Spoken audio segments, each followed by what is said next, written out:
I exposed the lies my family told to keep me down during the biggest family event. My aunt's laugh died mid-breath when I stood up because I wasn't supposed to stand up.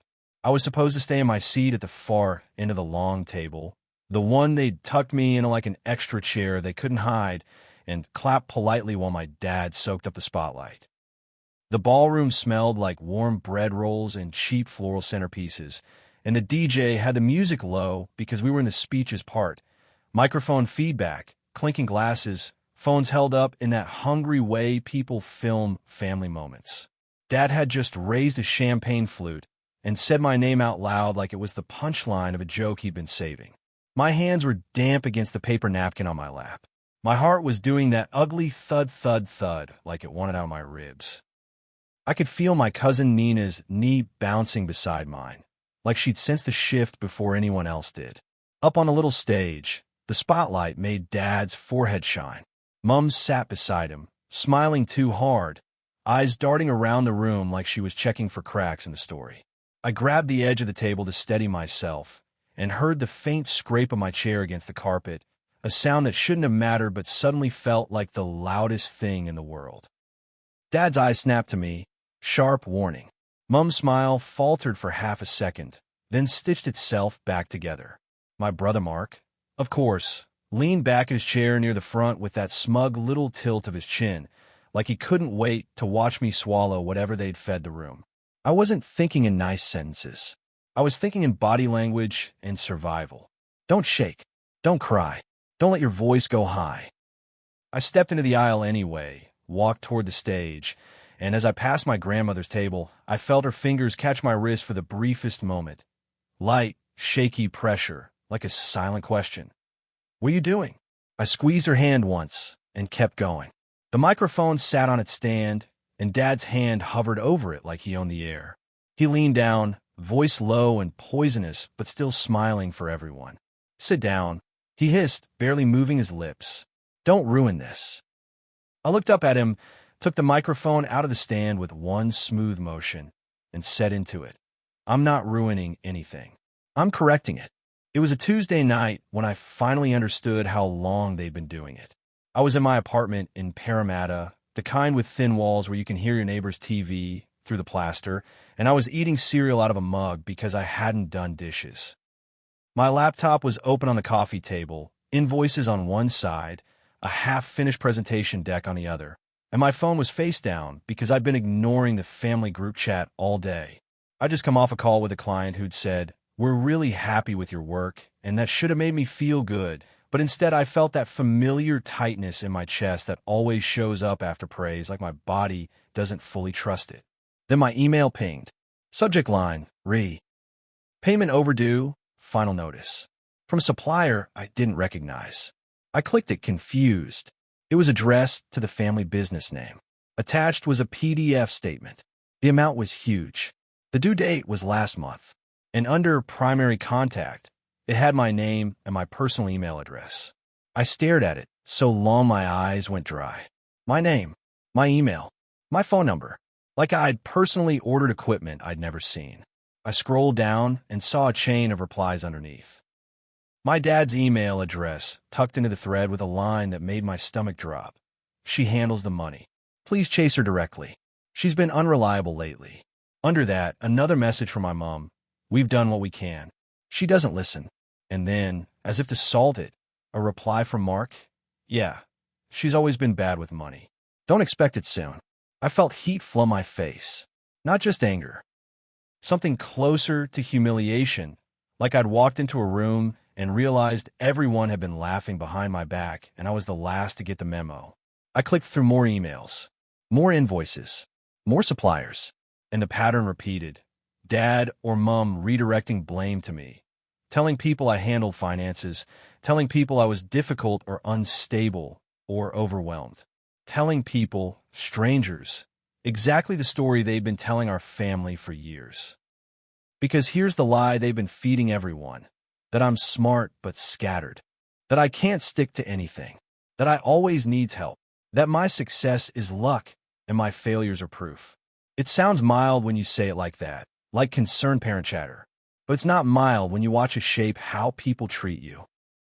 How your aunties side-eye you when money comes up. How your cousins stop asking you for professional advice because they've been told you're unreliable. How your grandmother starts looking at you with that worried crease between her brows.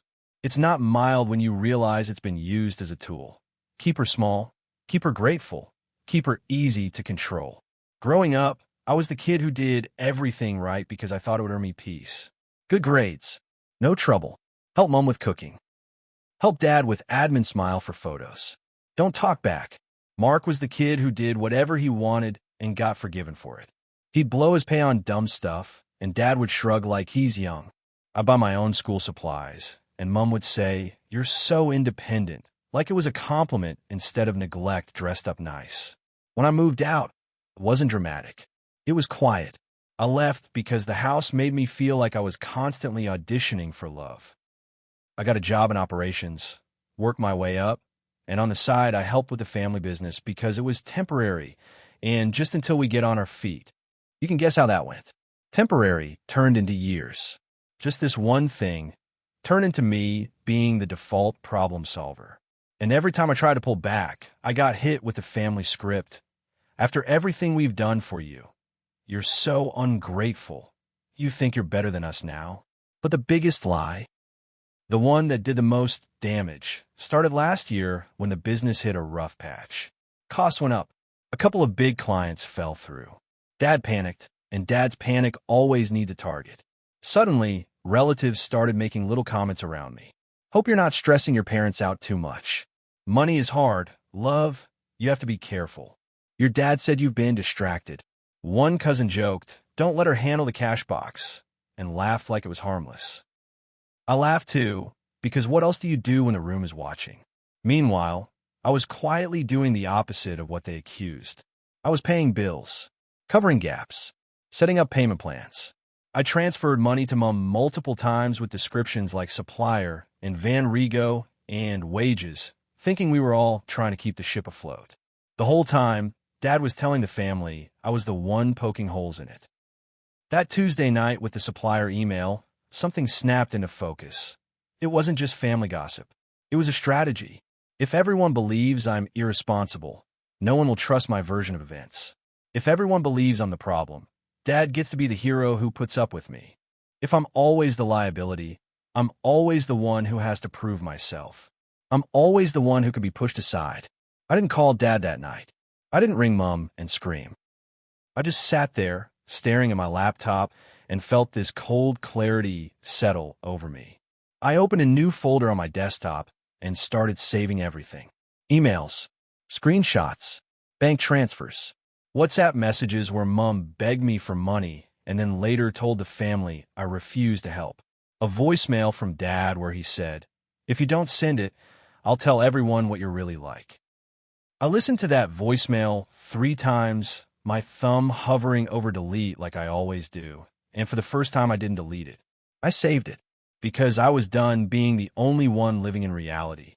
When the invitation came for the biggest family event, my grandparents' 50th anniversary celebration, I knew exactly why they wanted it big and public.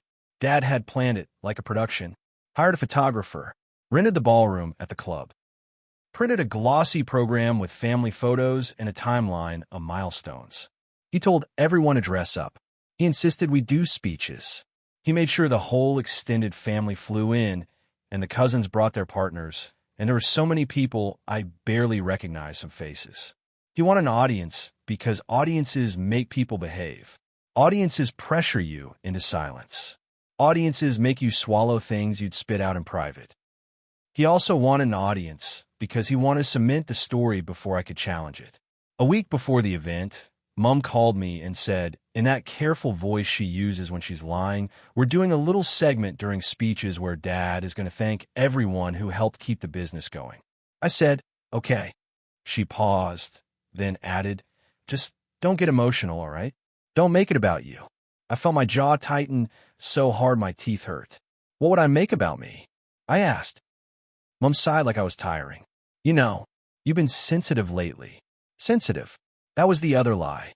If you react to being mistreated, you're sensitive. If you point out facts, you're dramatic. If you ask for basic respect, you're selfish. They label your responses so they never have to look at their actions. I agreed to come anyway because my grandparents deserve their celebration, especially my grandmother. She's been the only one who loved me without conditions. She'd slip me $20 when I was younger for petrol and whisper, "Don't let them make you feel small." When I got my first promotion, she was the one who asked what it meant and listened like it mattered. When I started getting iced out by relatives, she'd squeeze my hand at gatherings and say, "I see you." So I came. I sat through the slideshow. I hugged cousins. I smiled for photos. I tried to enjoy the cake and the music and the way my grandparents looked at each other like time hadn't touched them. I tried. I really did. Then the speeches started. Dad went up first, of course. He told stories. He made jokes. He thanked Mom. He thanked Mark. Called him my right-hand man, which is hilarious considering Mark's idea of helping is showing up when there's free food. Then Dad shifted into that tone he uses when he's about to be honest. He lifted his glass and said, "And I want to thank the people who've kept this family strong, even when some of us," he glanced straight at me, "have struggled with responsibility." There it was, in front of everyone. A little jab wrapped in a toast. A seed planted in the room. People laughed politely. A couple of aunties shook their heads like, "Oh, you know how she is." My cheeks went hot. My hands clenched around my water glass until the plastic creaked. Dad continued, "It hasn't been easy, but we've carried on. We've kept the business alive. We've done it together." Then he added, "Some people like to pretend they're the reason for everything, but truth is," he shrugged, "we've had to pick up a lot of slack." I could feel Nina beside me turning toward me, eyes wide. I could feel my grandmother's gaze, confused and hurt. I could feel Mark watching me like he was waiting for me to crack, so he could call me dramatic. And then Dad said my name again, louder, smiling. "Isn't that right?" That's when I stood up. That's when the room shifted. That's when we came back to the moment where Dad leaned in and hissed, "Sit down." Except I didn't. On stage, I held the microphone in my hand and looked out at a sea of familiar faces, some curious, some uncomfortable, some already bracing to defend my parents because that's easier than admitting the family isn't what they pretend. The spotlight made my skin feel too warm. My mouth was dry.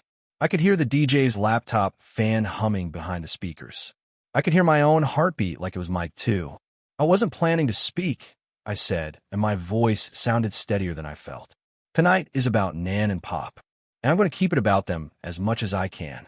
I swallowed. My fingers were slick around the mic, but Dad just mentioned my responsibility in front of everyone, so I'm going to address that. Because it's not fair to Nan and Pop to have this cloud sitting over their night. Dad's smile tightened. Mom's hands went to her face like she was praying I'd stop. I continued, "For the last year, a story has been told about me. That I'm unreliable. That I don't help. That I've made things harder for my parents and for the business." I paused, scanning the room, letting people actually hear what I was saying. That story isn't true. Someone coughed. Someone's chair scraped. Dad tried to reach for the mic. I stepped back half a step without looking at him. I wasn't going to wrestle on stage. I was going to speak. "I'm not going to ask you to take my word for it," I said, "because I know how this family works." So I brought receipts. Murmurs. Real murmurs now. I reached into my bag because, yes, I brought my bag to the stage like a person who knew this was coming, and pulled out a thin stack of papers held together with a binder clip. My hands shook slightly, but I held them up anyway. "This," I said, "is a list of transfers I made to Mom and Dad over the last 12 months to cover business expenses. Suppliers, wages, fund repairs, insurance." I kept my language plain, not dramatic, not emotional, just facts. These totals are over $15,000. Mom made a small sound like she'd been punched. Dad went very still. I turned the first page over. "These are emails from suppliers who were told to chase me directly because I handle the money and because I've been unreliable." I glanced at Dad. Those words are not mine. They're in writing. I saw my Aunt Leanne's mouth fall open. I saw my cousin's boyfriend lean forward. I saw my grandmother's face tighten with hurt because she was realizing in real time that the family narrative she'd been fed had been engineered. Dad finally burst out, "This is inappropriate." I nodded once. "It is," I said into the mic, It's inappropriate that this was said about me at all, especially tonight. Then I added, voice shaking just slightly, it's inappropriate that I've been blamed for things I didn't do to keep me small and keep everyone else comfortable. Mom stood up, eyes glossy. Please, she whispered, barely audible. I looked at her, and my chest ached because she's my mom and I still, stupidly, want her to choose me. Mom, I said softly, you asked me for help. I helped. And then you told people I didn't. Why? She flinched like I'd slapped her. Dad's face went red. Don't you dare interrogate your mother. I cut him off, not by yelling, but by turning back to the room. I'm not here to punish anyone, I said. I'm here because I'm done being the family scapegoat. I took a breath. And because I don't want Nan and Pop's night to be remembered as the night Dad publicly implied I'm some kind of screw-up. Then I did the hardest part. I softened my voice and looked toward my grandparents' table. Nan, Pop, I said, and my throat tightened. I love you. I'm sorry this is happening, but I can't sit there while lies get wrapped in jokes. My grandfather looked stunned. My grandmother's eyes were wet. I went back to the papers one more time. I also have a voicemail, I said, and I didn't play it because I didn't want to turn my grandparents' celebration into a crime documentary. But I held up my phone and said, it's my dad telling me that if I don't send money, he'll tell everyone what I'm really like. That's the context for the story you've all been hearing. Dad lunged toward me then, and for a second my body went cold, expecting him to grab my arm like he used to when I was a teenager. But my uncle, Dad's older brother, stood up and stepped between us, one palm raised. Mark, he said firm, sit down. Dad froze, shocked to be checked by someone else. That's the thing about public lies. When the truth goes public, you lose control of who responds. The room was silent in a way that felt like standing underwater. The DJ looked terrified. The photographer lowered his camera like he wasn't sure what he was allowed to capture. I didn't drag it out. I didn't do a victory lap. I just said, that's all I'm going to say about me. I took a shaky breath. Tonight is about Nan and Pop, and I want to stay that way. But I won't be the family punching bag anymore. Then I put the microphone back on the stand and walked off the stage on legs that felt like they belonged to someone else. I made it about 10 steps before my mom caught up to me near the bathroom corridor, grabbing my wrist. Her fingers were cold. Why would you do that? She hissed, voice cracking. In front of everyone, I looked at her hand on me and felt something in me steady. Because you did it in front of everyone, I said. Dad did. You let him. Her face crumpled. We're under so much stress. So am I said quietly, and I didn't throw you under the bus to cope. Dad stormed toward us, eyes wild. You've ruined it, he snapped. You've ruined their night. I swallowed hard. You ruined it when you lied, I said. My voice shook now, but I didn't take it back. You didn't have to mention me at all. You chose to. Mark, my brother, appeared behind Dad like a shadow. You're insane, he muttered. You always do this. You always make it about you. I turned to him. Name one time I've made anything about me, I said, and the words came out raw because I was so tired. Name one. He opened his mouth, then shut it. Because he couldn't. Because the only thing they've ever had on me is the story they wrote. The rest of the night was fractured. People tried to return to normal because humans hate discomfort. The DJ turned the music back up. Someone cut the cake. My grandparents were pulled into photos they didn't fully smile for. Aunties whispered in clusters. Some relatives avoided me like I was contagious.